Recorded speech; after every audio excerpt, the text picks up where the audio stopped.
এদিকে তাকান।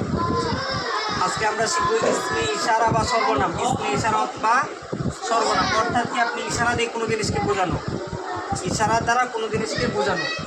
যেমন হচ্ছে আপনার কাছের জিনিস বোঝানোর জন্য আমরা বলি কি, এইটা আমার কাছে একটা জিনিস যদি বোঝায় দেয় তোমার ইয়া করছে, এটা কি, আমি কি বোঝাই, এটা কি নাম বলি নাই, এটার নাম কি, কলম বলছি, কি বলছে, এটা কি। অথবা আমি প্রশ্ন করলাম, ওইটা কি, ইশারা বুঝছো তো, আমরা ইশারা ধরনের থাকে। তাহলে আমরা সংক্ষেপে যদি বুঝি যে কাছের কোনো বস্তু বোঝানোর জন্য আমরা ব্যবহার করব দুইটা শব্দ।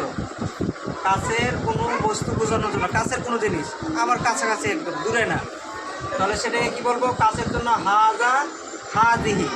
কাছের জন্য কি হাজা হাজিহি। এই হাজা হাজিহি আপনার এটা অর্থ কী হবে বাংলায়, আরবিতে বলা হয় হাজা, বাংলায় কি ইহা অথবা এটি। এটা ব্যবহার হবে কাদের জন্য, পুরুষদের জন্য, পুরুষবাচক শব্দের জন্য। শব্দ দুই প্রকার, লিঙ্গ দুই প্রকার না, হ্যাঁ আমরা তো প্রাথমিক ব্যবহার লিঙ্গ বুঝি দুই প্রকার, আর লিঙ্গ আরেক প্রকার আছে। উভয় লিঙ্গ বলেন, হিজড়া বুঝেন না, মানে কোনোটাই না। তাহলে এখন হচ্ছে আপনার হাজা ইহা এটি পুরুষের জন্য, পুরুষবাচক, আর হাজি ইহা এটি স্ত্রীবাচক, মানে স্ত্রীবাচক বুঝছেন, মহিলাদের জন্য। তাই মহিলাদের জন্য কীভাবে বুঝবেন, এই যে শব্দের শেষে যদি আপনার গুণতা থাকে, শব্দের শেষে যদি গুণতা থাকে তাহলে কী ব্যবহৃত হবে, কাছের জন্য হাজি। শব্দের শেষে যদি এখন গুণতা দেখছেন আপনারা, এই যে এই গুণতা,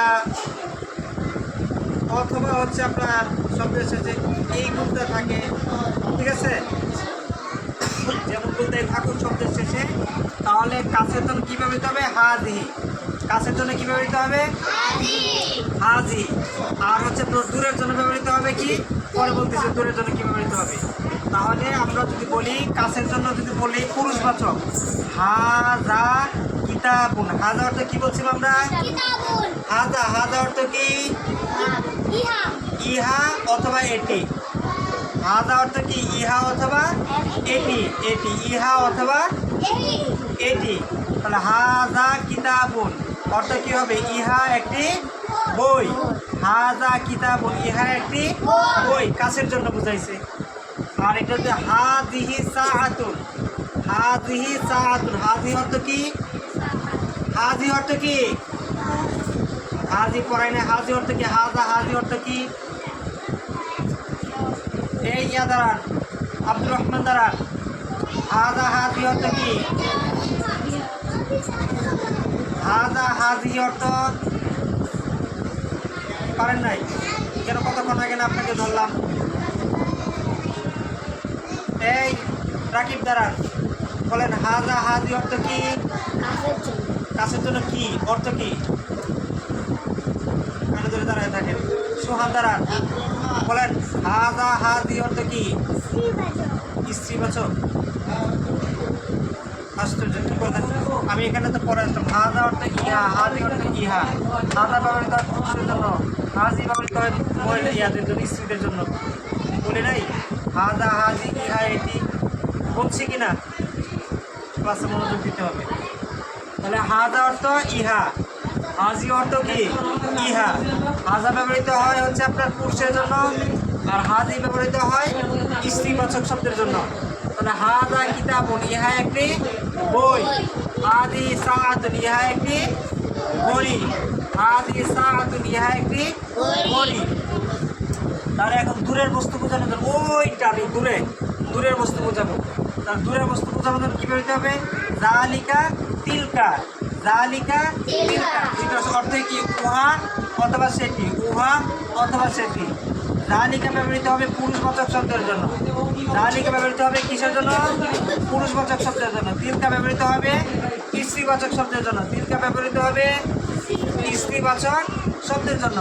তাহলে আমি যদি বলি জালিকা কুরসিয়ুন, জালিকা কুরসিয়ুন, উহা একটি চেয়ার, ওইটা একটা চেয়ার, কি উহা একটি চেয়ার, ওইটা অথবা সেটা একটা কি চেয়ার। দূরে বুঝাইলাম, এটা কি পুরুষবাচক শব্দ না, পুরুষবাচক শব্দের সঙ্গে তো বুঝাইছি কিনা, না এটা শব্দের সাথে কি নাই, গুণতা নাই। তিলকা বিলাতুন শব্দ শব্দের সাথে কি আছে? উল্টা। তাহলে এই জন্য কি ব্যবহৃত হয়েছে? তিলকা। তিলকা অর্থ কি?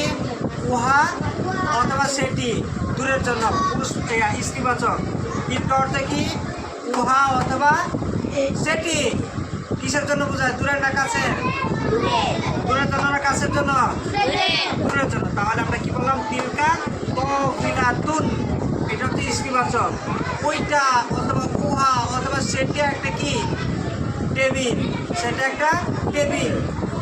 তাহলে আপনারা কি বুঝলেন? যালিকা উহা অথবা সেটি পুরুষবাচক শব্দের জন্য দূরের, আর তিলকা উহা অথবা সেটি স্ত্রীবাচক শব্দের জন্য কোথাও ব্যবহৃত হয়? দূরের জন্য। হাদা হাদি ব্যবহৃত হয় কি? কিসের জন্য? কাছের জন্য। হাদা হাদি ব্যবহৃত হয়, হাদা হাদি ব্যবহৃত হয়, যালিকা তিলকা ব্যবহৃত হয়, যালিকা তিলকা ব্যবহৃত হয়। তাহলে বাসায় আপনারা প্র্যাকটিস করবেন, শব্দের শেষে গুলতা লাগায় প্র্যাকটিস করবেন, দূরের জন্য কাছের জন্য। আগামীকাল আপনারা হচ্ছে হাদা হাদি এবং যালিকা তিলকা আলাদা আলাদা করে পুরুষবাচক শব্দ দিয়ে স্ত্রীবাচক শব্দ দিয়ে 5টা করে শব্দ তৈরি করে আনবেন। হাদা হাদি যালিকা তিলকা এইগুলো দিয়ে। মনে থাকবে? মনে থাকবে? এটা সকলে ইয়া করবেন।